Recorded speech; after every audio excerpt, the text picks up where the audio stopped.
Okay, we're live streaming right now. Are we Good live? evening. Yeah, we're live. Yes, sir. Good evening, everybody. To architects and universities in India, it's evening. It's morning in the US. And we're glad to have Dr.Nikos Salingaros and Dr. Michael Mehaffy today with us on discussing an evidence-based architecture. This conversation becomes more and more significant in the light of the situation and context we are all facing, where there's a deep rethinking of what really it is to inhabit the earth and what kind of architecture do we respond to, and a shift from a very image-based visual architecture to something more human. So we look forward to this conversation, and I'll be brief. I invite Milana Malatkar to introduce the speakers. The format of this would be an introduction of the speakers and the guests. Then we would invite the president to give an overview of this conversation and where it could lead, followed by a presentation dialogue between Nikos and Michael, and then a dialogue between the two and the president. Viewers may post on YouTube or on WhatsApp, and we will bring that into the conversation. Could I invite Milana to introduce the speakers and the preamble of the talk? Thank you. Good evening, one and all. I'm architect Milana, and on behalf of the Council of Architecture, I would like to welcome you to COA Social Reads Edition 8. COA Reads gives us an in-depth look into the minds of scholars, both national and international. On this regard, I would also like to extend a warm welcome to our esteemed panelists, Dr. Nikos Salingaros, Dr. Michael W. Mehaffy, and architect Habeeb Khan. We are on the threshold of a new way of thinking about learning and practicing architecture. Ready to abandon design based on often irrelevant images for a more meaningful paradigm, we find answers in combining timeless truths with recent scientific results. These explain how architecture can reattach itself to both humanity and nature. It chronicles research results that can change our built environment for the better. Unified architectural theory is an innovative approach to the basis of architecture, permitting individual students and architects to assert their creativity in pursuing adaptive and sustainable design. Now, let me take a couple of minutes to introduce our panel of accomplished speakers for the evening. Firstly, I would like to introduce Dr. Nikos Salingaros, who is a professor of mathematics and architecture at the University of Texas at San Antonio, an internationally recognized architectural theorist and urbanist. He was visiting professor of architecture at Delft University of Technology, Tecnológico de Monterrey, Querétaro, Mexico, and Universidad de Roma. He has directed and advised 20 master's and PhD theses in architecture and urbanism. Dr. Salingaros holds a doctorate in mathematical physics from Stony Brook University, New York.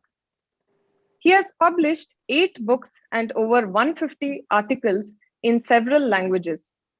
He collaborated with the visionary architect Christopher Alexander in editing the 4-volume The Nature of Order.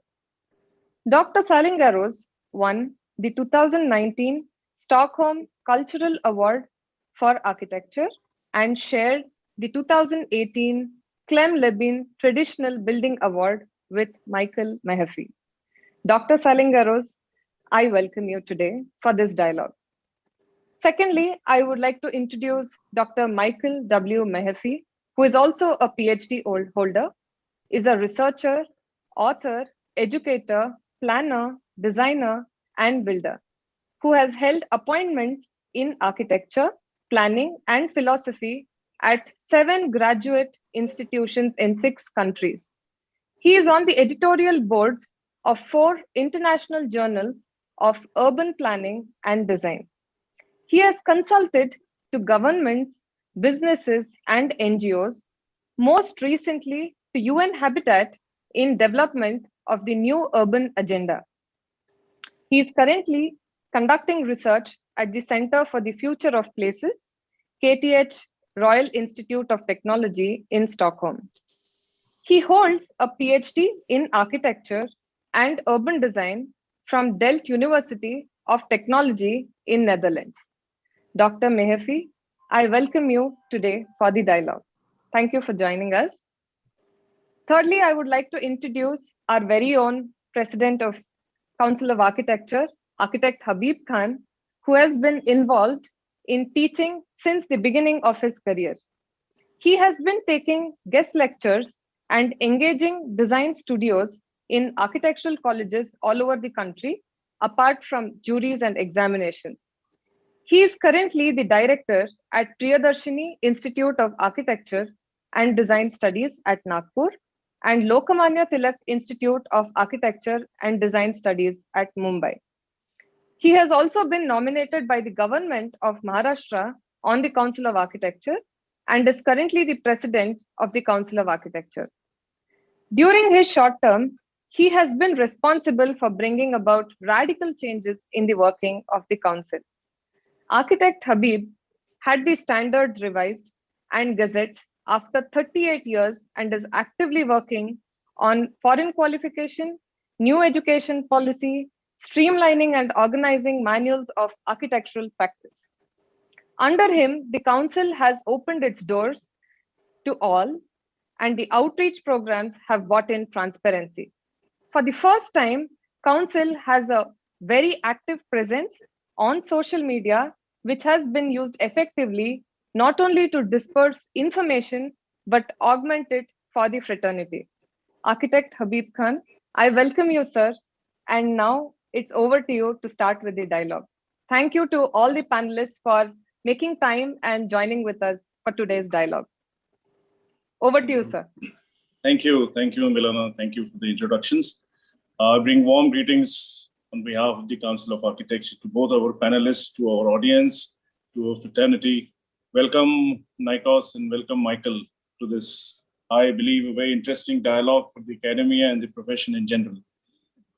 The seminal work of Christopher Alexander was in 3 volumes: The Timeless Way of Building, A Pattern Language, and The Oregon Experiment. While Timeless Way laid the foundation of this revolutionary series and presented us a new theory of architecture in the post-industrial world, it was based on the importance of people in the built mass and the role they should play and can play in improving the quality of life for themselves. The second part, pattern language, looked at the working aspect of that theory and philosophy. This was a dichotomy for architects, and most of the fraternity felt threatened to be out of business if it caught on. Probably this was the reason why the pattern language didn't find much favor amongst professionals and academicians specifically concerned with the built mass. However, the work of pattern language was gathered most seminally important in the design field, a revolutionary method of looking at the way people lived and behaved and converting them into simple patterns. Mathematical breakdown of the entire thing into a systemic language would have not only enhanced the built mass, but would have produced a built mass which was for people and by the people, like it was demonstrated in the Oregon experiment in the design of the Oregon University, which was the 3rd volume in the series. And it was this aspect, I think, which Michael tries to explore and demonstrate through about 80 experiments in his book, A New Pattern Language. The original work by Alexander was utilized and formed the basis of many design fields, including being most widely used in software, where design patterns have become standard for any development. Peer-to-peer collaborations, technology like the wiki, which is the output of the original pattern language. The more popular Wikipedia, as we know, is an outcome we're all familiar with. Unfortunately, the genesis of the pattern language, the build form, is where the application lacked. A new pattern language looks at this evidence-based architectural design, which overlooked the aspect of the classic work of Christopher Alexander and takes it forward, the innovative and logical idea of the importance of patterns in built environs. Now, Nikos has been concerned about similar thought process and written many books on what should be the design approach of a new architecture and how it should be rooted to its people and place, the genus loci, and other concepts being incorporated in architectural thought process. He has extensively been concerned with the future of architectural education and the pedagogical aspects of it, and I'm sure we will explore and discuss this in the dialogue that we will have after his presentation. His first series on future of architectural education had important essays on the topic, and the second series had 30-odd essays. And I was fortunate and honored enough when I was invited by Nikos, along with my wife, Dr. Smita, to contribute into the new ideas of and that's how you started calling me Ustad, and in fact, you are our Ustad, Nikos. I was a contributor there, and I feel that it'll change the ability of the present day academia in producing architects who will think about the humane aspect of architecture. It will break the mold where most of architectural education is controlled by a few people, few corporations, few organizations, and regulatory authorities, and will make education inclusive. The Pune Declaration that you worked on very diligently was a landmark moment in architectural education, initiated by Nikos and elaborated by Prem Chandavarkar and few others. And I'm sure Nikos will throw more light on the same and as to what should be done to catch the attention of the Indian diaspora of academia into incorporating the points and the issues of the declaration that you all had in Pune. And we are fortunate today to have both Nikos and Michael with us today, who will now explain their thought process about the brief overview that I have given just now and elaborate on the same. So Nikos and Michael, over to you. Well, good evening, everyone. I'm Michael Mehaffy, and I'm going to give you a short introduction by way of kicking off this conversation. And I'm delighted to be with you all. I'm also very aware, as I think we all are, of this moment in history, of this terrible pandemic. We've all lost so many. We just found out that we lost a dear Indian colleague as well. So our thoughts are very much on this moment. I'll have something else to say about that as well. But what I'd like to do is set up the discussion a little bit with some ideas, some grist for the mill, so to speak. And then Nikos and I believe, will discuss this proposed curriculum that we've been formulating and proposing for discussion. And what I want to talk about, first of all, is, and just by way of introduction, I've already been introduced, but I'm working with Nikos on this curriculum and on another number of other projects. It was mentioned earlier that I've been working with you in Habitat, and I'll come back to that point as well, because it does relate to all these things that we're talking about today. I would submit to you that we are entering a new era, and that it really does feature a new urban agenda. That's the document that has been created by UN Habitat and adopted by acclamation by all 193 countries in the United Nations, and is closely related to the Sustainable Development Goals, as I think many of you know, Goal 11 in particular about cities. And they are characterized by a focus on human health and well-being, on sustainability, of course, but sustainability at a deep level, not just green tech, but really the way that we live in a more ecological way, a more deeply sustainable way, focusing on building capacity and capability, as the great Amartya Sen, the Indian economist, has described it, the idea of self-directed pursuit of well-being, the opportunity for equitable human development and flourishing, moving beyond this definition of GDP into something that is more reasonable, more rational measurement of human well-being. So what that means for architecture, I would submit, is that we are shifting towards the issues of human life and human connection, how we live in the world, how we live in buildings and in public spaces, and moving away from the world of designed objects. Not that those aren't important, but that those are in their place, shifting, as my friend Peter Ellman likes to say, from objects to places. And I think that is a major paradigm shift for us today. And so I want to talk about, and we will talk about, what does this mean for the future of architecture and architectural education?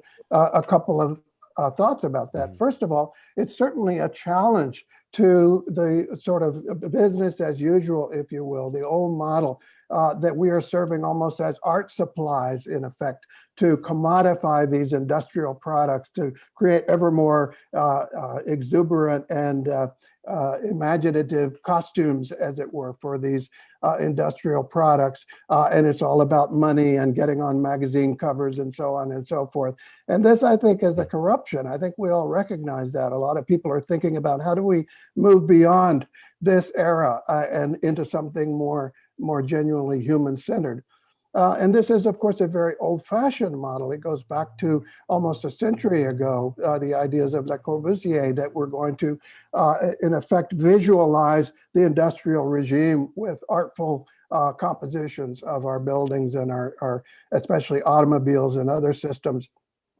And of course, in the century since, we've had enormous transitions, enormous, amazing new insights emerging from the sciences. You all know about fractals, I'm sure, and attractors, and many of the genetic processes that have revolutionized our understanding of natural processes. They've allowed us to have vaccines and many other things, the understanding of self-organizing processes and adaptive generativity and so on and so forth. And these are profound influences on how we think about design, how we think about making things in the world. And they have generated many new tools and strategies for more effective planning and design, as we alluded to earlier, evidence-based design, post-occupancy evaluations, so-called biophilic design, new codes and models and standards, and as was alluded to, also pattern languages and wikis, and new ways of thinking about design as a process of transformation, not simply creating new objects that are artistic compositions that stand alone for their own sake. And that means, of course, working with evolutionary history and ecology and human culture.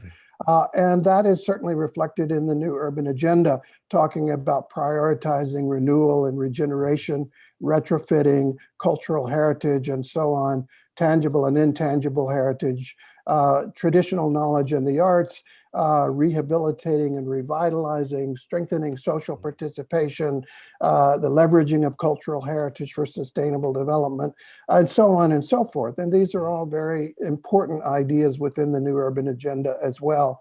And also engaging indigenous peoples and local communities in the promotion and dissemination of knowledge, not just the global technological, hijacking or taking over of all local cultures, but finding ways to balance those things so that the technologies and the techniques are actually supporting the local activities, the local cultures. And this is, again, a profound way of changing the way we think about these things.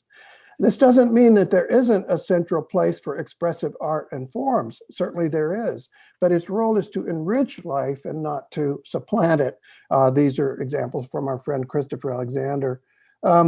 And this is not just another sort of extravagant costume, if you were, a way of making packaging for these commodified industrial products. It's really more radical than that. This is our friend Charles Jinks in London talking to some complexity scientists who were giving him a rather hard time about his ideas of the jumping universe, and that this is just a way of creating ever more exuberant objects. No, it's something deeper than that. It's about how we as human beings interrelate with each other, the patterns of connection that we have.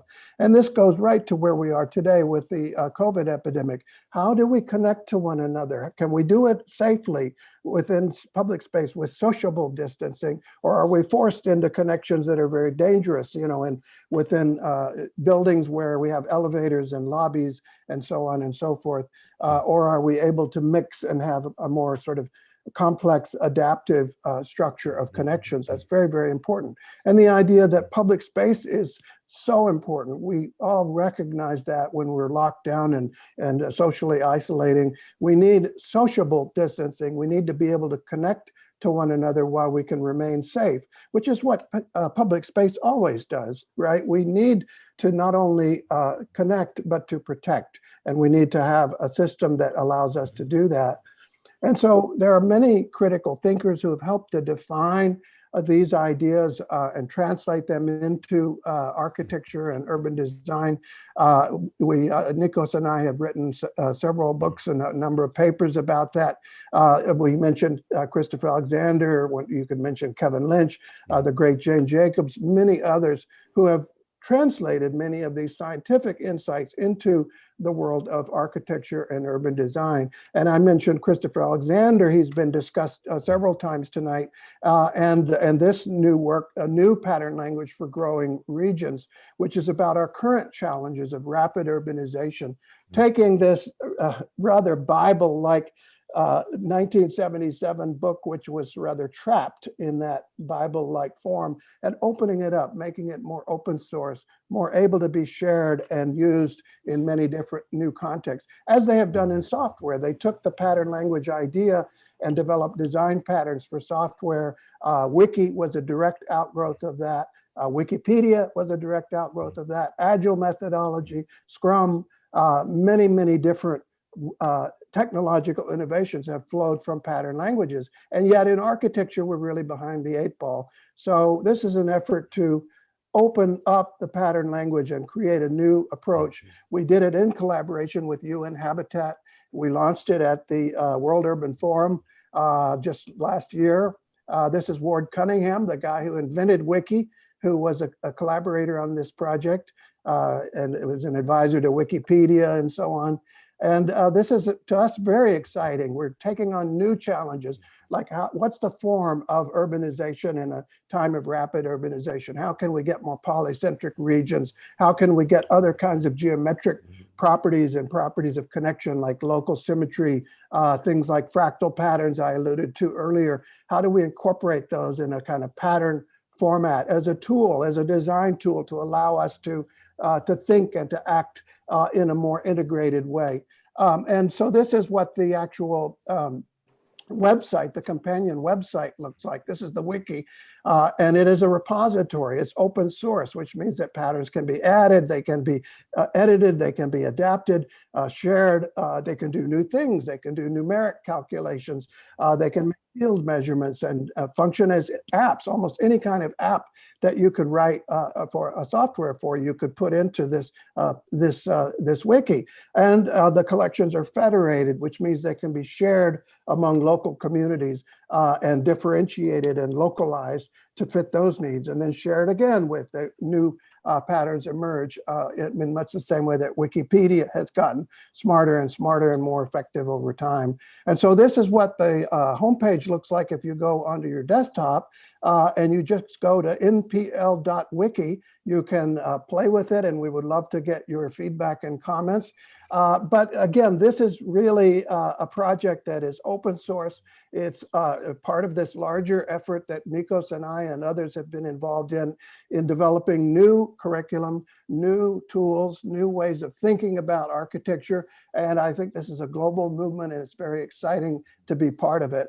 And on that note, I think, Nikos, maybe you and I could talk a little more in detail about the curriculum specifically and what we are proposing. Thank you. Okay, thank you, Michael. So should I talk now? Yes. Yes, okay. So Michael gave a nice overview of what we have done. And of course, Michael is a long-term collaborator with Christopher Alexander. So the two of us are students of Alexander and are carrying forward his work and his vision for a humanly adaptive architecture. Now, the Pune Declaration in India and the 30 essays that were written around that emphasize in the strongest possible manner that the architecture and the urban planning of the last several decades has gone far away from adaptive design for human beings. It has gone off into directions that are, first of all, energy wasteful, and even worse, they go against human physiology because of this mechanical industrial conception of the built environment goes against the biological requirements for human beings.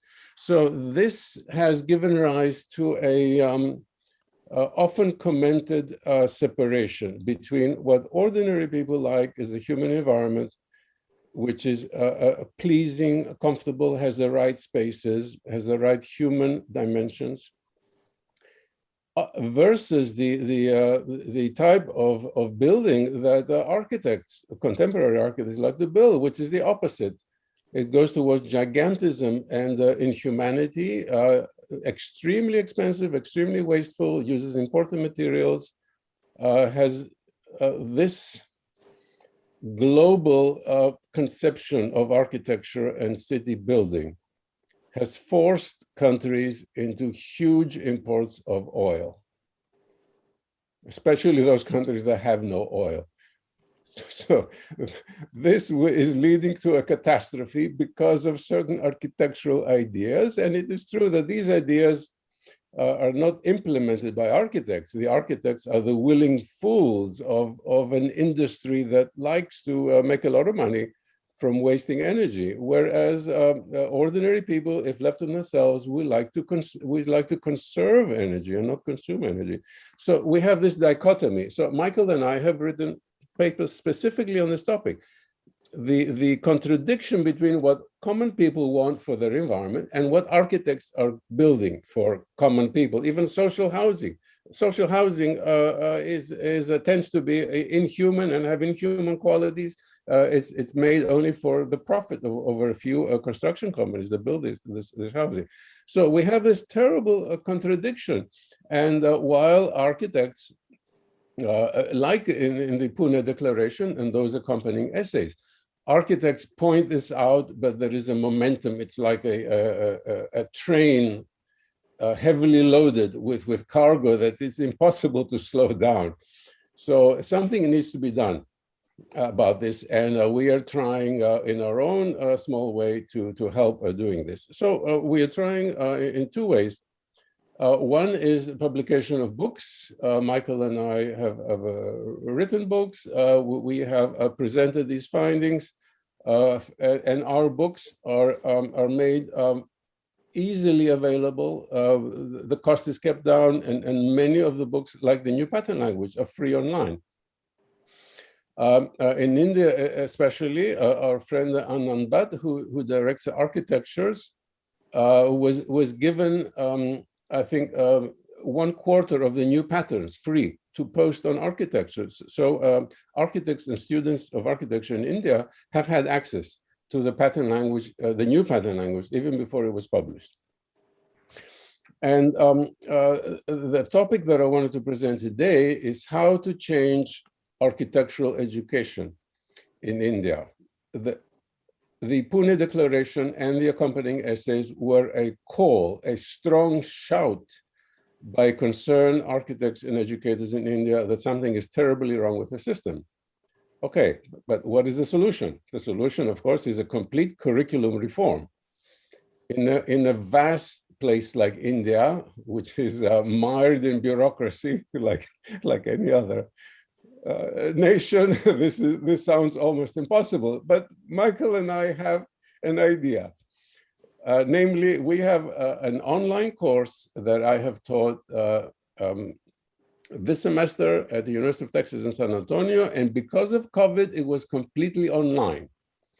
So I have this course already to be given freely online because, again, our friend Anand Bhatt has put the course up on architectures. Anyone can take the course from architectures freely online. There are only a few chapters that are not free online, but enough material is there so that anyone, any student or young architect or even older architect in India can take this material online. Now, what is this material? This material is what is contained in the last 20 years of scientific research, which really has revolutionized the way we experience and look at the built environment. These are revolutionary developments because they involve neuroscience and eye tracking and VAS maps. Those concepts are unknown in architecture schools, just as most pattern languages are unknown in architecture schools. But we have a triangulation, a connection between pattern languages, which are known to architects in India of the generation of President Khan and architect Durganand, but are not known to the young people because they're not studied. They're not part of the curriculum, so it's not surprising that they're not known. But there is a triangulation because for the first time, instead of being considered as something that this Alexander, who lived in India back in the 80s, did something that was very beautiful, but that's sort of old-fashioned. Well, we can connect that now because Michael already connected it to the wiki, to the iPhone, to the software that drives the iPhone. This is the latest technology. It's based on patterns. And the architecture community and profession is totally ignoring this while continuing to talk about the same old ideas from the Germany of the 1920s, which are really so old-fashioned and so I would say poor in human adaptation, that it is time to really throw all that stuff out and use a scientific. I would gently disagree with you in one respect. You and I've talked about this a lot, which is that I think there are places within the architectural educational system, small places perhaps. Maybe they're the mammals crawling around under the dinosaurs, so to speak, and the asteroid is approaching. They are experimenting with these things and have been for a while. But I think to your point that we see these forces, these older economic forces and older technological forces that are still dragging us over the cliff, so to speak, in terms of sustainability and in terms of, business as usual and so on. And maybe what hasn't happened, what you're alluding to, is the connection hasn't been made, the aha moment hasn't been made, that actually this is connected to the ideas of the early 20th century and the architects back then, who are still sort of branded as these wonderful people who had great ideas. And okay, they were ideas of their time, but they were of their time, and that's a century ago. And so today we are in a situation where we really have to put those ideas on the examining table, so to speak, and ask ourselves, are they actually as progressive as they are packaged? Or is this just more of the packaging that we've been talking about of, sort of architects? As you said, Nikos, architects didn't create this industrial system, but they certainly propelled it and marketed it and became, product branders and themers and so on. So I do think that there's a shift going on, and it's certainly more advanced in other fields than in architecture. But I think I'm very encouraged by the signs that I see in many different places, and people who are in many different corners of the world working in a similar direction. So that's my gentle disagreement with you on that. Okay, thank you, Michael. I would like to summarize and conclude my initial presentation by saying, fine, the entire educational system of architecture and urban planning needs to be changed. That is impossible because of a bureaucracy. What is the easy way to do it? Well, one course, all free online, that we are giving out. I think that's an entry, and it contains all of these innovations in a small way, in doses, so that a student who takes this course then can branch out and make the connections that Michael and I talk about. So we're offering this, and we'll see if it becomes popular and if it becomes adopted by institutions. Otherwise, students can just take it free online. But it will be better if it's adopted by institutions, so that credit can be given or a certificate can be given for this course, and there is someone to make sure that students actually read all the assignments and do a project. So we leave that up to the locals. So Nikos, I just was going to say, so just to give people a sense of what some of those topics are, I mentioned earlier, and you mentioned neuroscience and some of the insights that are happening there. Biophilia, right? You talk about biophilia and the understanding of our evolutionary response to our environments, fractals and geometric properties. What else? What other topics are covered in the lectures that we could mention to give people a sense? Well, the revolutionary developments that have occurred since Alexander's work are the eye tracking, and specifically the visual attention software, that anyone can do 10 free scans of the software that's created by 3M company and see exactly where the user will look at the building. This is revolutionary because all these prize-winning buildings that nobody likes, we know why they don't like them, because people refuse to look at them. The subconscious mechanisms of eye tracking, the product of human evolution, prevent us from looking at some of these empty minimalist buildings or the strange twisted buildings. We look at the detail and the fractal and the biophilic qualities. This is where ordinary people look at, and even architects who would say, I love this contemporary strange looking building. When you do the eye tracking with them, they refuse to look at this building. They have to force their eye to look at it afterwards. And if you force your eye to look at something, it creates stress. So we're talking about the enormous amount of stress that this topic was unexplained until now. And science in the last 5 years is finally explaining it. All these tools are made available in the course that we have. And unfortunately, this has not been adopted in architecture schools. Well, I taught it here in my architecture school, and hopefully it will catch on soon. But these are really revolutionary developments that answer age-old questions. So now I would like to hear from President Khan and architect Durganand, because Michael and I are offering to collaborate and help in any way we can to promote these ideas in the easiest possible way, as a sort of painless beginning of the revision of architectural education. Yeah, I mean, what you guys are talking of is very relevant, and I do not understand in the face of the onslaught of development and senseless growth that is happening in our country and other countries as well.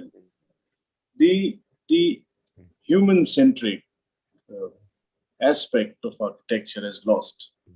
And you guys are trying to, like what Alexander did earlier, you guys also trying to bring that aspect back into architectural education.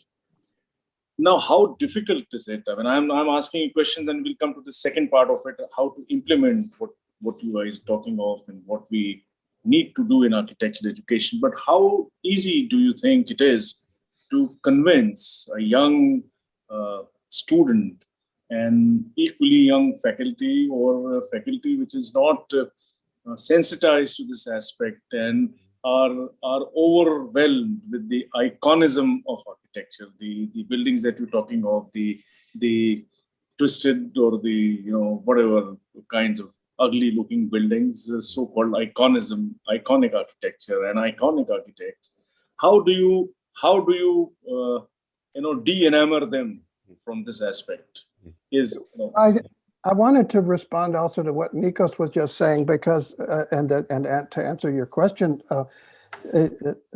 Professor Khan. But I think the real question is how our brains actually understand our not only our environments, but our work and our professions. There's been some very interesting and important work in social psychology about how professions get siloed. We all are aware of this problem of becoming too over-specialized and seeing the world only in one way. And of course, this gets propelled in the educational systems of sort of indoctrinating, if you will, students to see the world in a certain way and to think in a certain way. And that comes in large part, because that is the role that has been developed over many years of serving that function. So if you're dealing with an industrial system that's almost a century old now, over a century old in some ways, and architects are playing a certain role as a cog in that machine, then it's very hard to sort of break out of that role and to look at the world in a broader way. And there are all the sort of psychological myths and ways of thinking about things. So this is a real barrier that we have to take seriously. And it's similar to the other barriers that exist in the development world, the sort of operating system for growth, if you will, all the models and codes and standards, the traffic engineering, the economic models and economic incentives. The whole system is sort of wired in a way that has been perpetuated over many decades. And it's very, very hard to sort of rewire that system, but that's exactly what has to happen. And that's what reform is all about. That's what new paradigms are all about, is thinking about how do you find those levers? How do you introduce, as Nikos and I are talking about, a different model of curriculum, a different educational approach might sort of break that open, break that symmetry, so to speak, and create a different way of thinking about things. So I think we do have to first look at it differently ourselves, and then propose to our students to look at it differently, and not just, hey, look at the last magazine, isn't that cool? Because that's always going to be a draw. And we have to, that's really what education is all about, right? Moving beyond the sort of superficial image of things to the deeper understanding of what's going on and how we are responsible for that. I have a specific and precise answer to President Khan's question. In teaching my course, part of the course is for the students to write a one-page essay based on the readings every week, and I read them and I grade it. Plus, they do a project.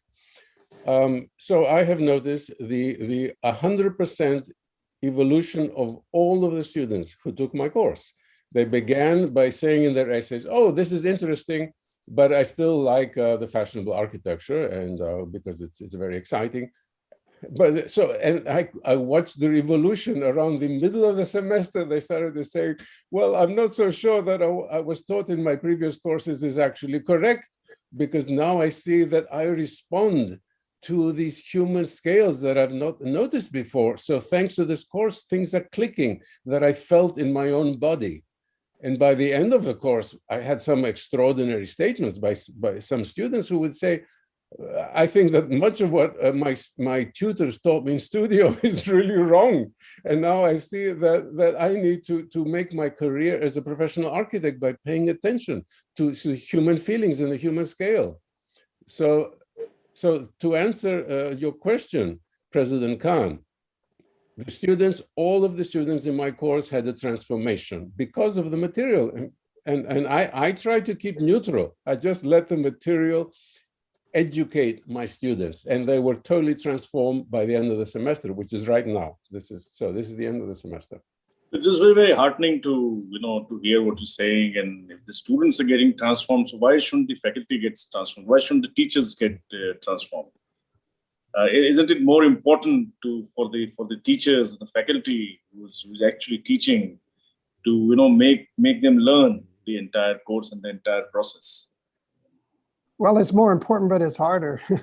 It's the old saying, hard to teach old dogs new tricks, and we're all old dogs at this point.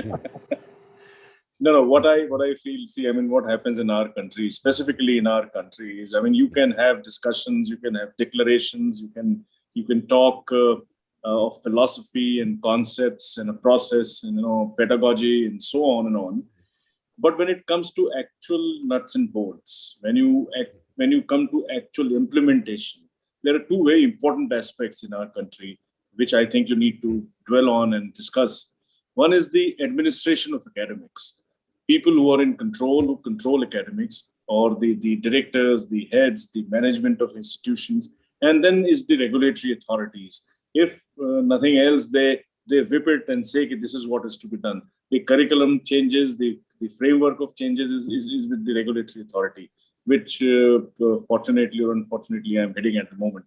So what is your take on the entire thing? I mean, we're all old dogs and it's very difficult to change mindsets probably, but how do we go about it? Why can we not have a framework wherein we are able to teach and make the teachers learn, probably the younger ones and probably who are going to take the mantle ahead? Why can we not do that?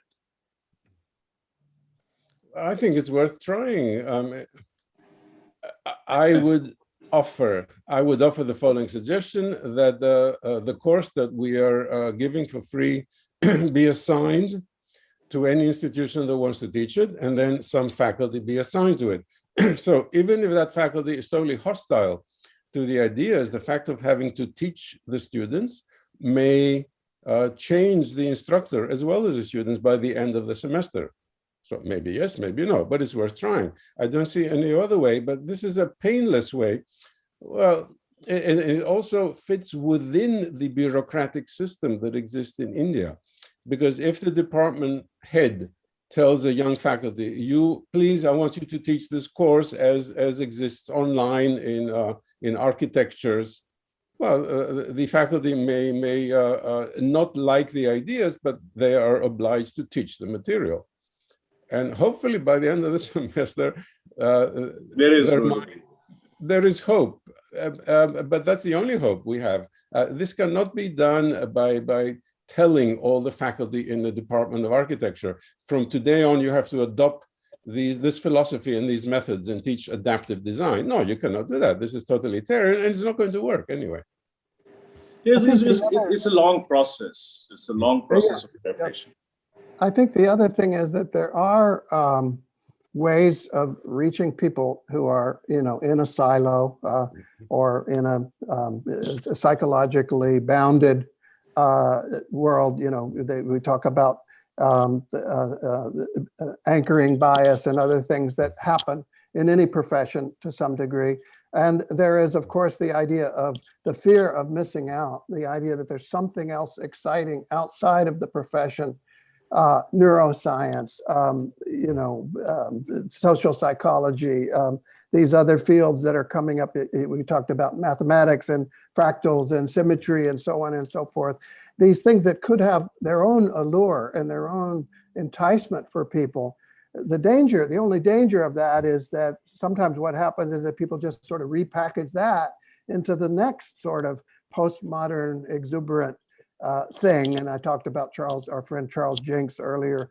Yes, he's not my friend. I never liked what he said. Well, at any rate, the late Charles Jenks, who I liked him as a person, but I disagreed with him pretty profoundly. But to the point, it's possible to take some of these insights and simply use them as ever more razzle-dazzle for the same old, instead of actually thinking more deeply about it. So I think it's a process of discovery and of reaching deeper into the subject matter. And I find that too, Nikos, that, I have students every semester who at the end of it say, I can't believe that I've discovered all these things and it's really changed the way I look at things, changed my life, and that's very gratifying for me, but it's also confirms what we're talking about, that these are paradigm shifts. They're ways of really thinking differently about what we're doing when we create. We're aiming towards the human being, not towards objects and architecture and magazine covers and all that sort of thing. I think let's we all talking of how good the course is and how good the outcomes are and how important it is to adopt this thing. But let's put this in right perspective and let's go into detailing of 1:1. I'm not going to leave you guys today without understanding. I assume there are certain prerequisites. One is that you have read Timeless Way of Building. The second is that you've read pattern language, our audience and whom we're talking to, whom we're addressing to. And then we've also gone through the new pattern language and we've understood what it is all about. So these, I think, are prerequisites. So what I would want, veering the discussion a little away, both of you have worked with Christopher Alexander. Tell us what kind of a person he was. I mean, how did you interact with him? What was that kept on going in his mind? I mean, before we go into further discussion, in detailed discussion of what we're going to do in architectural pedagogy. President Khan, permit me with the greatest respect to correct you. The course that we are proposing has no prerequisites. In fact, the course assumes that we have an architecture student who's been fed all these silly things about images. And the purpose of the course is to seduce the architecture student through the readings to change their mind. There are no prerequisites. They're discovering as the course is going on. So that's what I wanted you to tell exactly. This is what it is. There are no prerequisites because we are discussing in a certain background, and I wanted you to specifically tell this is what it is. So now, can I answer your question about the wonderful Christopher Alexander, who is my dear friend and Nikos' dear friend, and is not well. He's still with us, but he's suffering from declining in his late years. But he is and was a wonderful person, charming person, also a very tenacious person who cared deeply about the quality of whatever he did. And I have a quick anecdote to tell you, which was when he was 16 years old, he was taking the exam to go to Cambridge to study physics and mathematics. Brilliant person, and won the scholarship, by the way. But when he went to take the exam, part of it was a very famous electromagnetism experiment, and he was getting the wrong result. He kept getting the wrong result, and he finally just wrote down what he was getting, because he was actually measuring with a magnetometer and so on.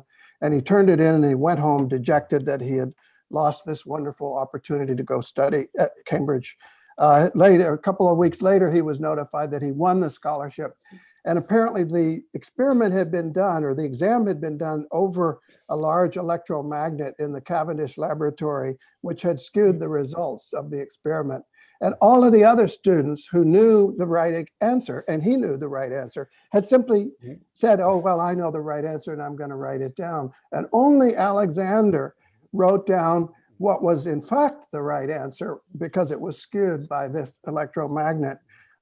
And he has said that experience was formative for him, that at that moment he realized that never again was he going to sort of take the conventional wisdom of what everybody thought was true. He was going to use his own eyes and ears, his own empirical measurements and experience of what is true.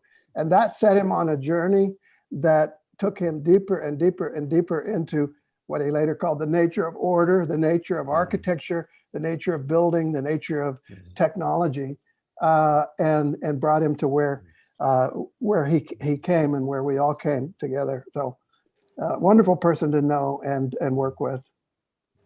Great. Now, how do we've established the fact that there are no prerequisite to this particular course that we all are discussing today.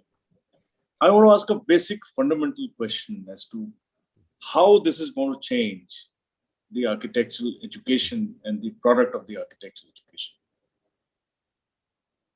Assuming I Well, don't know anything about the course or anything about you guys.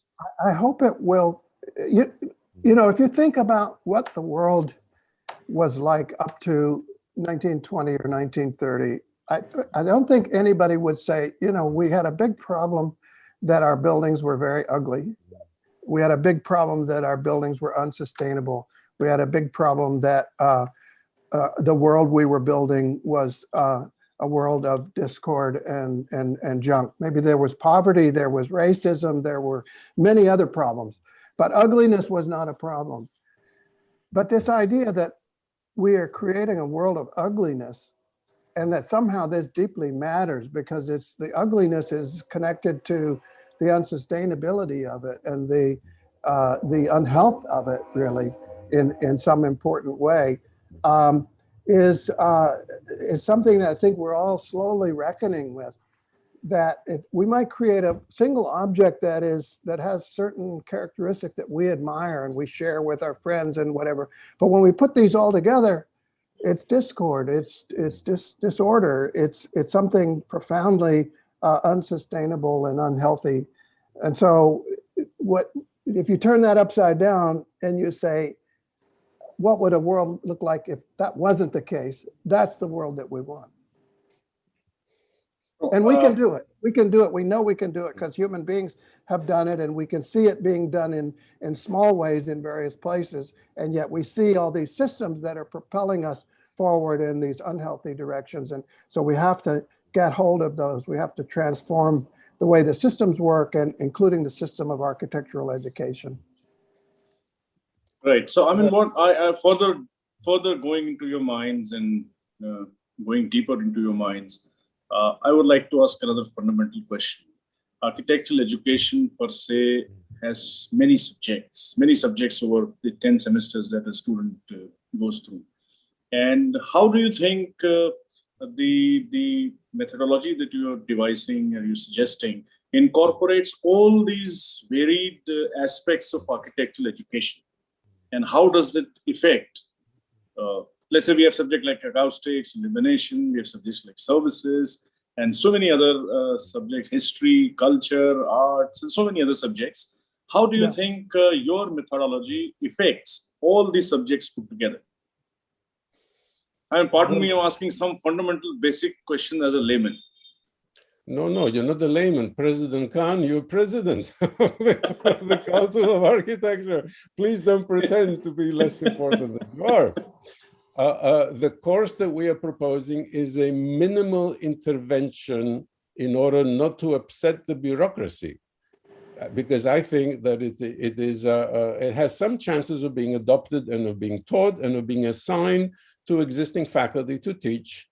So that's much better, and I think it has a better chance of success than for us to propose a complete revamp of the educational curriculum in India, which will never occur.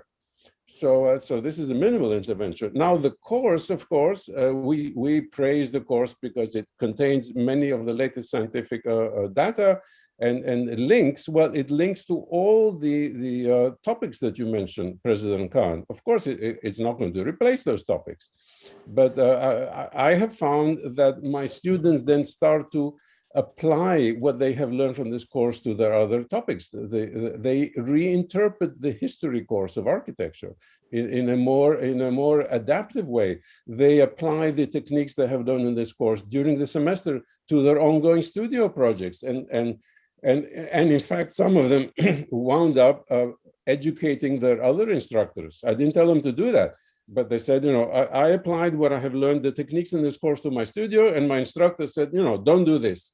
And my students were sufficiently self-assured to explain to the instructor, I'm applying biophilia here, and this is what I learned in a different course, and here are all the books that show that biophilia works.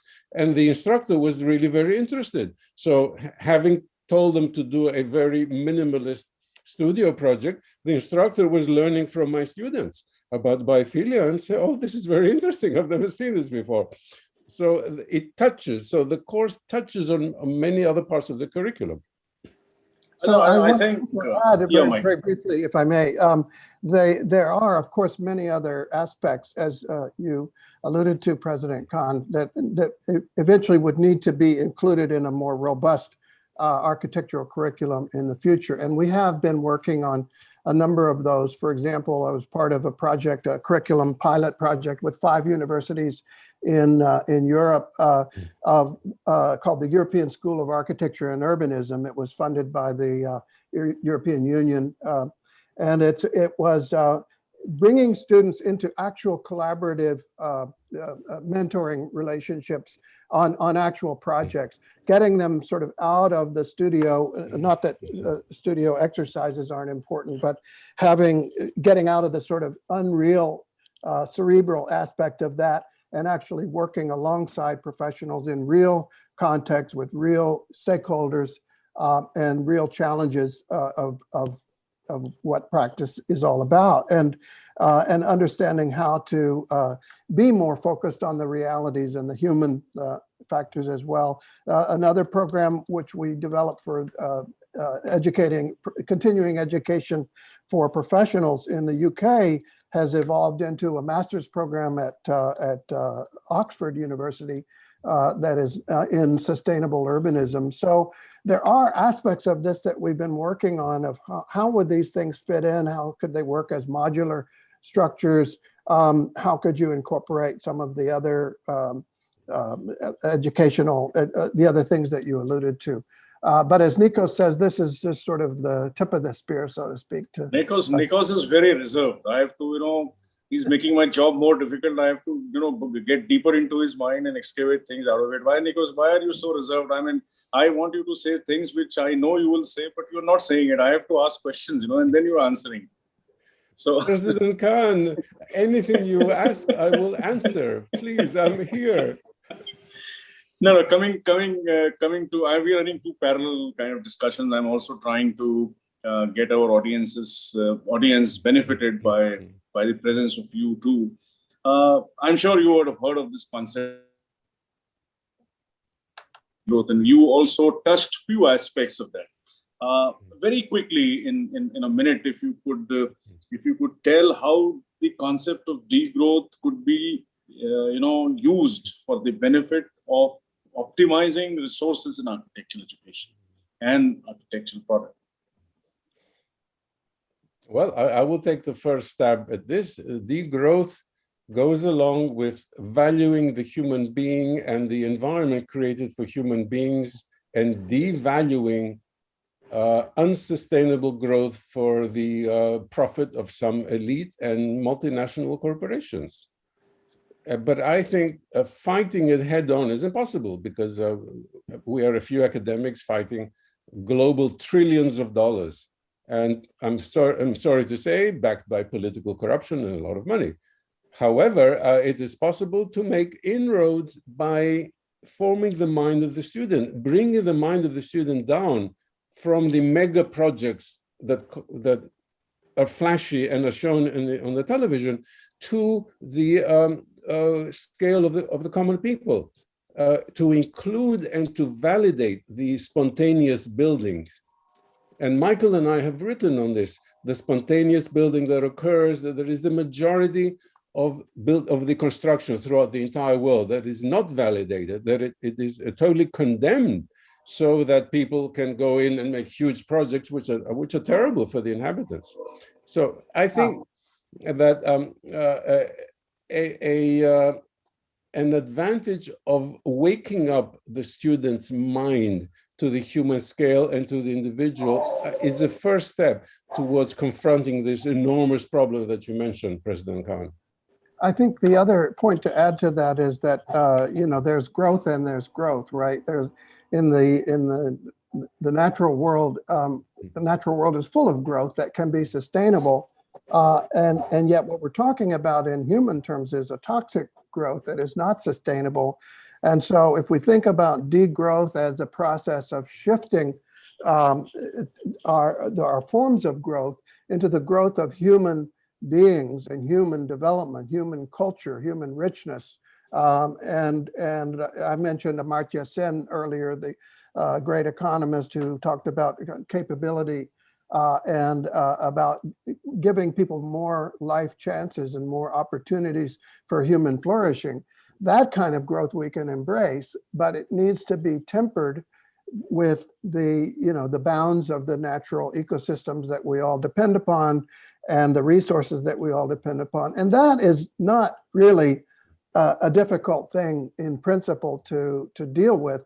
Nikos and I talk, for example, about the economies of scale and standardization, which are now running away around the world and then very toxic. But in natural systems, there is scale and standardization. There's the same standard seed structure. There are many millions of seeds and so on. But there are also economies of place and differentiation. So those two things are balanced and they work together. And this is something that is understood in ecology theory and in many different systems theories and other fields that we need to understand. It's not that hard once if you understand it in the sense of the principles involved. What's hard is to actually rewire our systems in this way and make this transformation, this transition that we all know we must make. And architects have a central role to play in that. Right.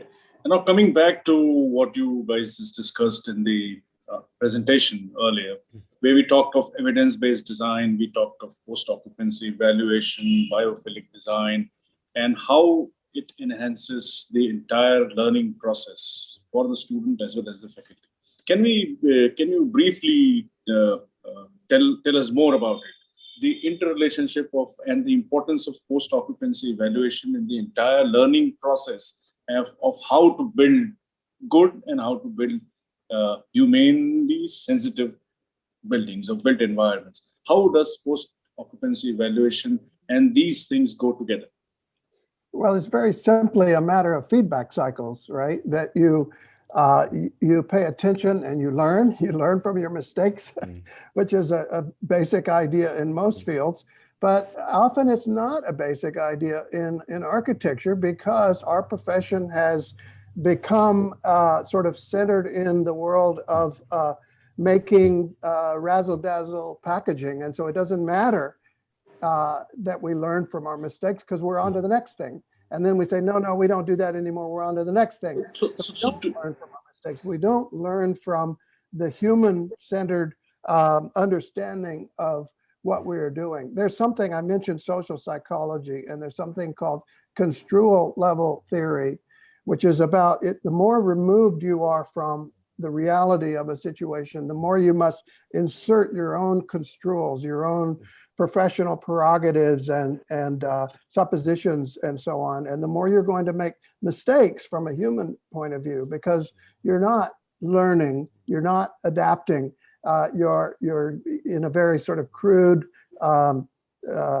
clumsy mode of operating. And that's where we are as a profession in many ways. So post-occupancy evaluation is one of the tools that allows us to get into a closer feedback cycle, to get around this construal problem and to actually learn from the ground, learn from what we're actually doing in a place. The reason for asking this question was, I mean, you answered it very precisely, but the reason for asking this was, how do we go about post-evaluation of a course that we have taught or the pedagogical methods that we have taught?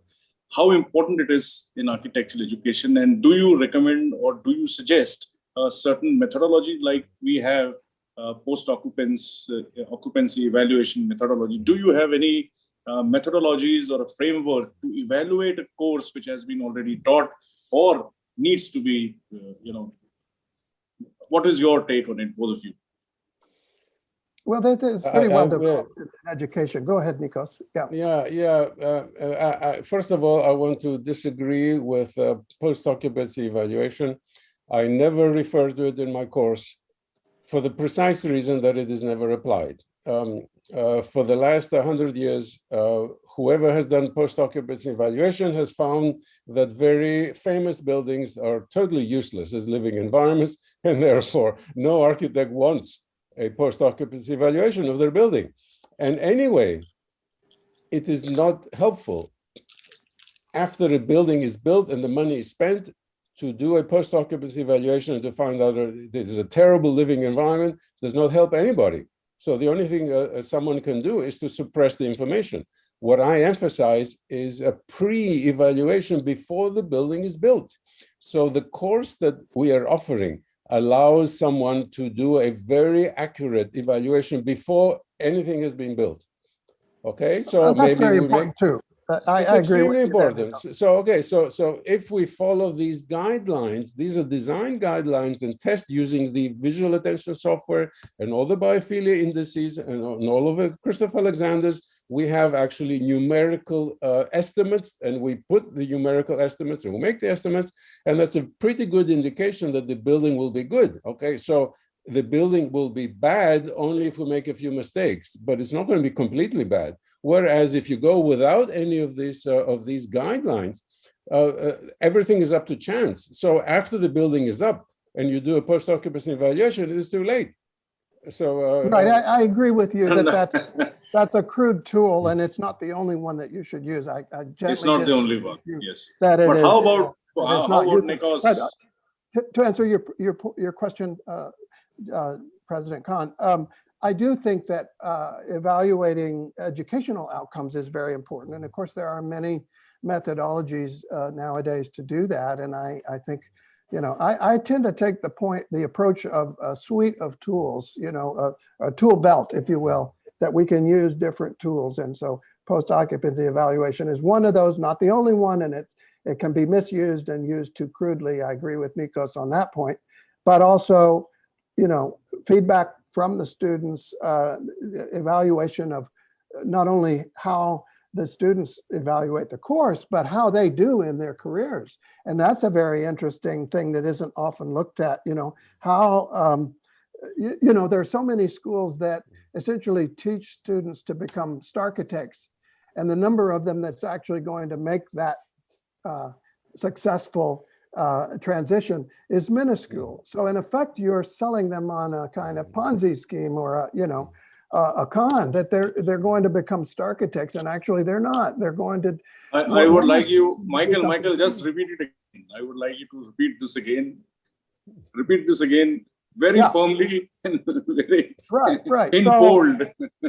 how, if we are teaching our students to aspire to be the starchitect on the magazine covers and to do the famous building and so on and so forth, then the number of students that will actually succeed is vanishingly small. It may be no students or one student in our career, a couple of students in our career, something like that. What about all the others? What have we done for them, for their careers? At best, we've sort of broken their dreams and they're going to work on, you know, sheet A37 of some, you know, why not tell them what their opportunities really are? And perhaps there's a place that they can find a role in the profession, as I've been very privileged to do, and others that I know, other colleagues have been privileged to do, to find meaning and value in your career and feel like you're doing something good for human beings, instead of you've sort of wanted to become this, you know, famous sports star or something, and you're unable to do it because there's only a very few people that can do that. President Khan asked a specific question, and I would like to address the specific answer, which is how to evaluate, how to do a post-course evaluation. Well, I can recommend a technique for the course that, only the course that I'm proposing for India, namely do an exit questionnaire of the students and asking them, do you feel that you have become a better architect, able to help humanity more rather than play into a egotistical and wasteful system? And so I think that's just how the students who finish our course answer the question will give a tremendous indication whether that course has been successful in educating them on the value of adaptive architecture and evidence-based architecture. Now, President Khan also asked a different question, which is how do we evaluate existing courses? Well, I have no answer to that, because in existing courses, students tend to be stuck in a silo. So when they finish, what can they say? Well, I thought it was great. I saw all these fantastic buildings by star architects. So this was a good course. They don't have enough knowledge to judge whether the course was good or not. Whereas by contrast, I think the students finishing our course will have their mind open so they can actually judge whether they can be a better architect in the future. So, and if that is ever implemented, then of course, if you can keep track of the students and then ask them 1 year or 2 years later, do you find that this particular course helped you in your career?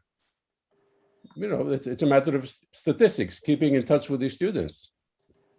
Right. And coming back to the entire methodology that we're discussing in the course and the pedagogical aspects of it, how do you think, a wider question I'm asking, how do you think it affects the creative aspect of architecture? The freedom that the mind of a young architect or a graduate or a budding architect, does it curtail the creative juices or creative aspects? Does this course or the methodology that you are discussing curtail the creative aspects? It opens up students' creativity 100%. It opens their eyes, it opens their mind, it opens their horizons. They can use things for the first time that really appeal to their heart and their soul, especially students in India who grow up with a vast toolkit of culture from so many different eras. Now they're forbidden to use that. Now they're solidly squeezed into the German modernist idiom with a few twists. Our course opens up the entire creativity, okay? The only constraints are that it be good for human health, okay? And you cannot get rid of that constraint. But is that really a restriction of the creativity? Absolutely not. You can see a flower of a new architecture that the student is free to do anything they want, creativity, color, ornament, shapes, as long as it is good for human health. I think also there's a myth about creativity that it's the absence of constraints. And of course, as we all know, as anybody knows who practices, there are always constraints, right? There's what the client needs, there's what's economic, there's blah, blah, blah, blah, blah. And furthermore, creativity is not the absence of constraints in that sense. Creativity is how you respond to constraints, how you adapt and express and move into other modes of expression and so on. So I think that is a myth that unfortunately gets propagated a lot in schools, and it's a way of, for example, attacking the pattern language methodology of saying, oh, well, this is a constraint that limits our creative freedom. That is simply not true. Now, your question for Nikos, how do you think neurosciences can be integrated with design? Yes, our course explains that extremely well. We draw upon neuroscience results from the last 10 years to translate those, and we do translate those into certain indices that any student can estimate on their project, whether it is studio project, and then they can do a little sum of say 1 to 20, and that includes the biophilia. This comes from neuroscience. So the student doesn't need to go to the medical literature. We have extracted those results. We have presented them in an architectural way where a student can estimate them. That's the first thing. The second thing is that the visual attention software has the neuroscience in there, and all the student needs to do is to scan the figure, the rendering of their project, and it will immediately tell you where the unconscious interest is. And this is neuroscience, of course, but the student doesn't do it. The software does this. So as we speak, 3M has given 3 free scans to anyone around the world. No, I'm sorry, 10 free scans Okay, so if this becomes a huge success in India, well, the government in India can get a site license from 3M. I'm sure they'll be happy to sell a site license, but this is in the future. So the student has these tools that enable them to use the latest results from neuroscience that has already been put into architectural terms. Oh, this is quite fascinating. I just want to add to that, not only the methodologies that Nikos is talking about, the eye tracking, and then there's also various other kinds of experimental devices that you can measure and so on, but also the insights that are coming out of neuroscience about how we respond to our environments and how especially phenomena like symmetry affect us in very, very important ways. And I don't mean just left and right symmetry. Symmetry in the mathematical sense is much deeper than that. It's scaling symmetry, it's translational symmetry, fractals, all these kind of geometric properties. And there's a very fascinating work. Samir Zeki at University College London, for example, is showing how we have an innate craving for symmetrical patterns in our human environments. And interestingly, you see a very strong correlation between the environments that people find beautiful and those symmetric properties. So if a student can understand that, understand the sort of geometric foundations that are being revealed by the neuroscience, they can apply some of those insights to create more beautiful buildings. And in many ways, I think that's a great insight that is beginning to reshape the way we approach our profession. We're almost coming to the end of this very interesting discussion, but we have few more questions left from the audience as well. Can you guys tell us what challenges did you face while breaking the silos that you talked about? By making professional silos, what challenges we all face? Yeah. Well, I think everyone is probably well aware that when you have silos, when you have different professions isolated from one another and not collaborating, you have dysfunction, you have failure, and you have the inability to overcome challenges. And we have political silos. We have the inability to tackle some of our great challenges of our time because people are siloed in their ways of thinking and their ways of communicating only with other people like them, right? And so we have to find ways to bridge those silos, to interact with one another in a more collaborative way, which is what, by the way, for example, I mentioned agile methodology in software and in management, which is how teams work together. Scrum is another innovation. And these all, I mentioned, they came out of pattern language work originally, people like Ward Cunningham, I mentioned, other people. So there are ways to do this, to make these things happen, to get out of our silos. And I think it's looking increasingly like we must do this if we're going to be well and even perhaps survive into the future as a species. We must learn to overcome these silos and find ways to work effectively together. Right. I have a totally different answer to Michael. I have decided to ignore the silos and to appeal to the young students because we offer the young students technology, and young students appreciate technology. So I have been offering students an alternative means of education. And just forget the silos. I don't want to have big fights to try to take down the silos. It's a waste of my time. Students can immediately connect with technology and see how it gives rise to better architecture, and they can feel it inside their body. So yeah, the hope for the future is the young people. That's a direct way to do it. I agree with you. But I also think that if a young person, let's say, here's an example of what could happen. The young person gets very inspired by our course. They go out, they get hired by a company, then they get stuck in a silo. And then they say, well, what good was all of that? I'm imprisoned in this system. They need help to find ways. And it's just not about fighting. It's about bridging, about finding connections, finding new ways of working, finding ways of sort of breaking the old models open and finding new forms of collaboration. And this is happening. I've seen it all over in many different parts of the world. So I agree with you, Nikos, that it's about reaching the young students But I think it's also about not fighting and sort of reifying or validating the silos and rigidly fighting from No, no, within no. them. You go around the silos. Subverting You them, go going the around them. silos. Exactly, Yeah. going around them. I agree. I agree. No, I mean, I perfectly agree. I couldn't agree more when you say the future is the younger lot, the new generation.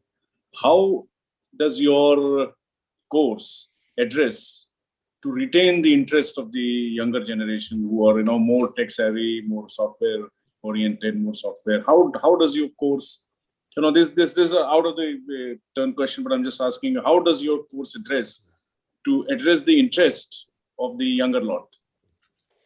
It does not address that. It relies upon a human quality. Having seen something wonderful and beautiful that changes your perspective of life, then you keep it in your heart. If, as Michael says, this young graduate then goes to work for a firm that is in a silo, well, that hope remains alive that one day they may be able to express this thirst for beauty.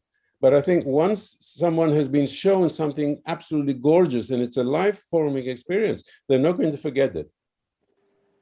I think that's one part of it. And I also do agree, though, that there's a discovery that can happen if you actually embrace the technological changes that are going on. And I talked about Wiki and Wikipedia and the software transformations that are going on, Agile and Scrum and so on.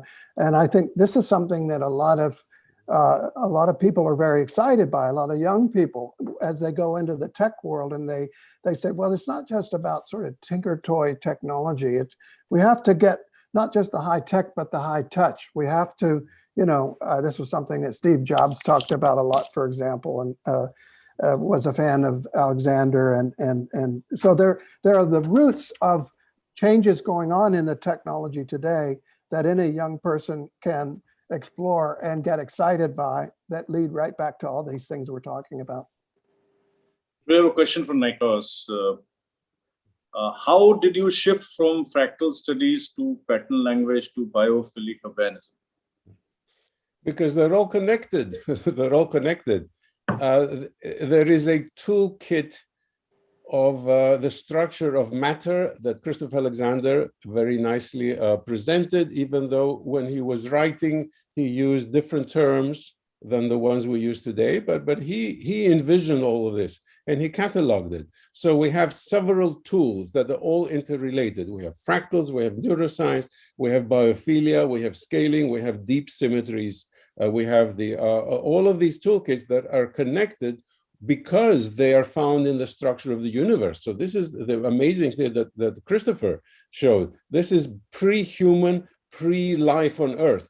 This is in the structure of the universe, in the galaxies. It is there. So the humans evolve as primitive life forms, and our neural system really is a structure with organic matter that interprets this deep structure of the universe. So the brain and the eyes, humans are built to interpret the structure. So we, for pedagogical reasons, we separate it into separate topics, but it's all together. And this is Alexander's great contribution. That's so wonderfully explained. That's so wonderfully explained. Now, coming to almost the end of the discussion today, I'm speaking like President Khan, like you've been addressing me. If you are given a clean slate with no bureaucracy, no other issues, what would be your take and methodology for Indian architectural education?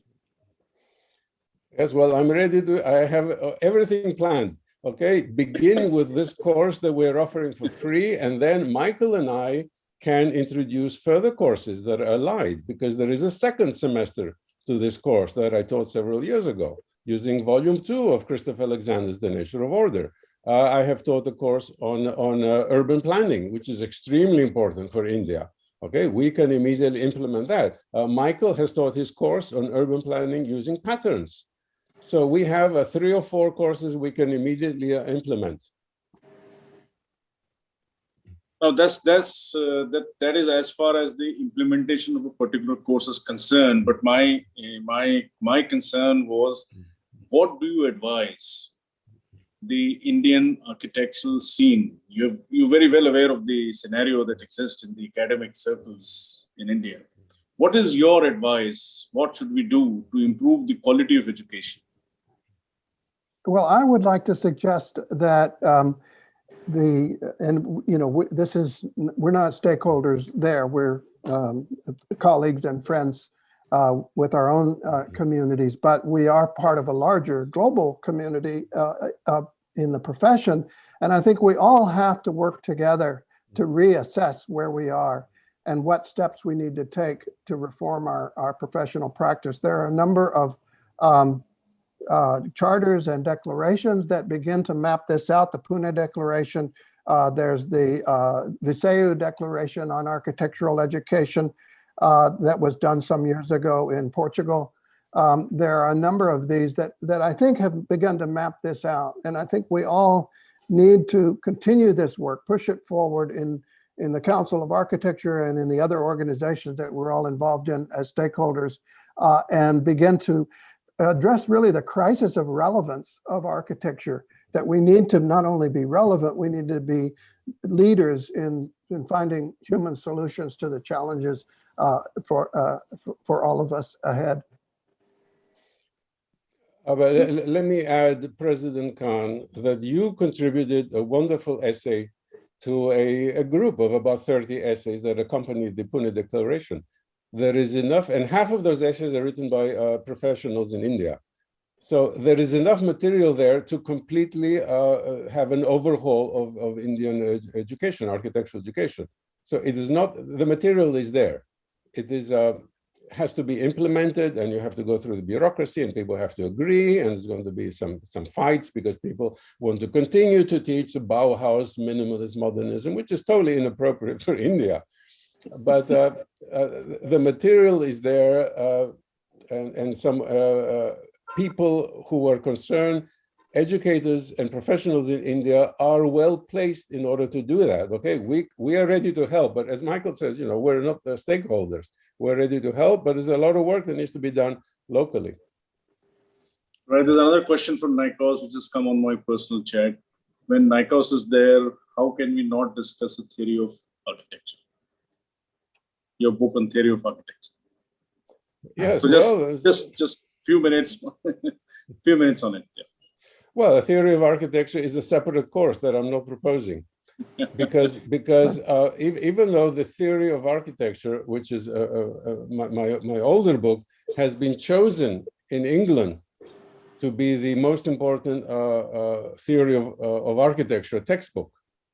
It is not used very often. It is used in many places because the teacher has to choose that. And if the teacher is not aware of the Alexander techniques and the neuroscience techniques, then they will not choose that textbook and will choose some other textbook on theory of architecture, which I think is a disservice to the students.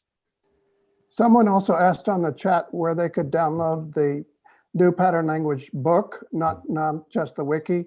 And I've just put this up here. So stasis.net. Can you zoom it? Can you zoom out a little? I don't know. No, I can't zoom out the URL, but it's stasis.net, SUSTASIS.net/ANPLFGR.PDF, ANPLFGR.PDF. Sorry, I can't make it any bigger. We will circulate this to all the stakeholders. It's available for free, so please enjoy. And go to the wiki, npl.wiki. We can understand your passion and commitment to this cause, Michael, where you have waived off the royalty rights of the. If I'm not wrong, you've waived off the royalty rights. No, this is an open source project, and this open is the source. idea that this is just the beginning, and other people can add patterns and share patterns and modify patterns. They have thousands of patterns in the software world. We only have 253 in the original pattern language. We need thousands. Yeah, right. Nandan has been sitting quite, for a long time. You want to add something, Anand? Yeah, thank you. I think this is a very reflective conversation and most appropriate for the strange condition we find ourselves in on this planet right now. And probably one of the reasons could be that at some point human beings disassociated themselves from the very act of building and objectified the building rather than it being part of their human experience. And I think what you're writing, what your research and the course does now is to reopen this schism or gap. Probably began somewhere in the Renaissance, if one has to go back to it. Open up this gap where human experience was no more part of design, and we had a whole load of gestalt and forms, and which became a substitute for design. And I think what this talk has opened up is the fact that this needs serious thinking. And I think President Habib Khan's very incisive, maybe well-planned questions, which appeared spontaneous, have opened up this issue for the sake of, I think, in the context of the schools in India, the faculty in India. I am particularly more optimistic, maybe wrong, uh, that given the context, I mean, if at some other time we were talking of the neoliberal era 10 years ago, 15 years ago, context is different. But given the present context, where there is a very deep uh, inflection in society, we are going through a phase where there is very deep inflection. I feel this is the moment to begin these conversations in the schools of architecture because it's already induced by a larger contextual inflection. Yeah, where we are facing the quarantine, where we are facing the the, the travails of large infrastructure that has nothing to do with human existence. And I think so. I would personally be a little more optimistic. I could be wrong. That schools would be more open at this time, as President Habib Khan said, to look at this human-centered, nature-centered, and a more dialogic process of what we construct. Because there are theories that actually human beings have built only for the last, what, 70,000 or 100 years, whereas if we look at a spider or we look at any other species, they've been building for centuries. So they don't have self-doubt like the way architects have self-doubt. We are all the time confused in what we're building. We are messing up our cities. We don't know how to bring it together. Because I think as a species, we are still grappling with what habitat is about. And the intellect is growing. So the intellect is taking over the emotional, the humane, and I think that is the conflict that we are really facing. Of course, that the economic paradigm, which you call toxic or corrosive, is the riding factor also. But one is hopeful whether in a situation like this, where we have an inflection caused by a pandemic, schools may be more open to this. I don't know. It's just a thought I'm bringing up because there was certain, I won't say pessimism, but a certain restraint on Nikos' side before saying anything. And as President Khan said, Nikos has been a little restrained. And so I think, yes, the optimism may be far-fetched or wrongly placed, but let's look at the inflection we're going through. Let's look at the uncertainty we're going through. And it's a completely different context now that we are immersed in to begin an experiential conversation like this. And that's the only thing I would have. And we're grateful that the course has been given online. Thanks to architecturers that they're hosting this. I hope all schools can access it, even with skepticism. So I don't think we want to be straight away evangelists or protagonists of the. I would say even as skepticism enter it and then begin a conversation. Because I think there's a far cry need right now for the practice and the profession to look at what we're doing scientifically. And I think what the sports is doing is engaging in the science of it rather than something whimsical till now, which we call creativity or art. I won't even call it creativity or art. It was something very whimsical that we called great or good architecture. And I think the science of it, the aspect of relationship between human beings, the aspect of community, the relationship to nature, the fact that everything has a, if I may use the word, my own word, digestive capacity, and I think that's what we're trying to. There's just as much that we can digest anything. So what is that scale of that digestion which comes in the fractal patterns we see in nature, which is a broken down scale, which has a module, which varies, which has creativity through variation. So while there may be a hidden pattern below, the pattern is so wide open that it allows for accident, it allows for deflection, it allows for particularity. It doesn't monotize it. It doesn't monotize it. A pattern, generally we have a kind of bias with the minute we say pattern, it's monotized, it's a pruitt ego kind of housing that comes about. But that I don't think is pattern. That is some standardization that didn't look at the inherent flexibility or inherent creativity in a pattern. And I think more and more I go through your course, it is that which seems to be anchoring that there is a pattern, but the pattern really is open to so much of variation based on its context, based on its inflection, based on its topology, based on human need. So it could be an underlying pattern, but its expression is very diverse. It's not a monotonous standardization, which we mistake as pattern. Yeah?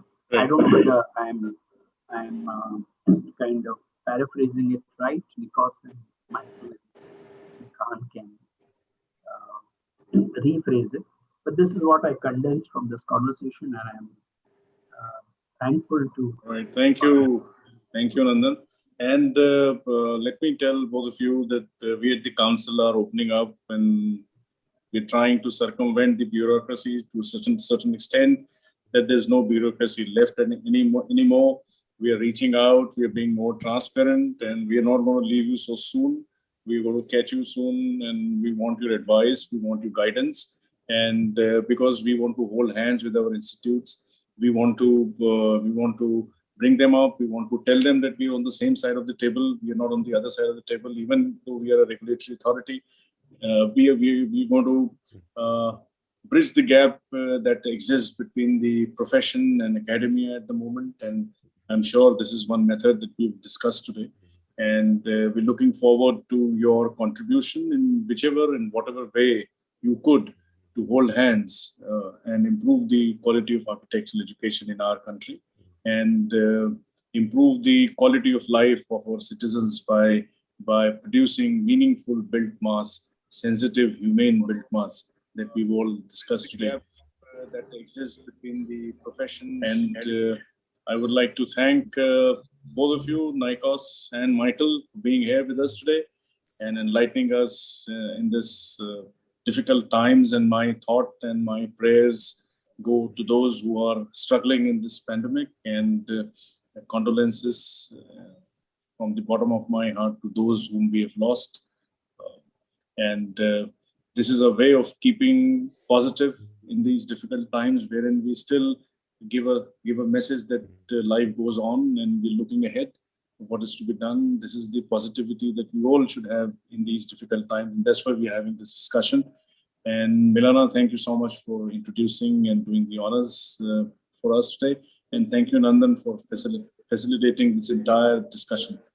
Thank you so much, both of you, and good night, good day, and greetings once again. Thank you so much. Thank you. Thank you. Good night. Good night. Take care. Good night. Thank you. It was wonderful knowing you all face to face. Thank you. And I'm looking forward to a time where we could hug, shake hands, and have eye contact and exchange the warmth that we all will have one day, sure. Thank you. Thank you. Thank you. Thanks a lot.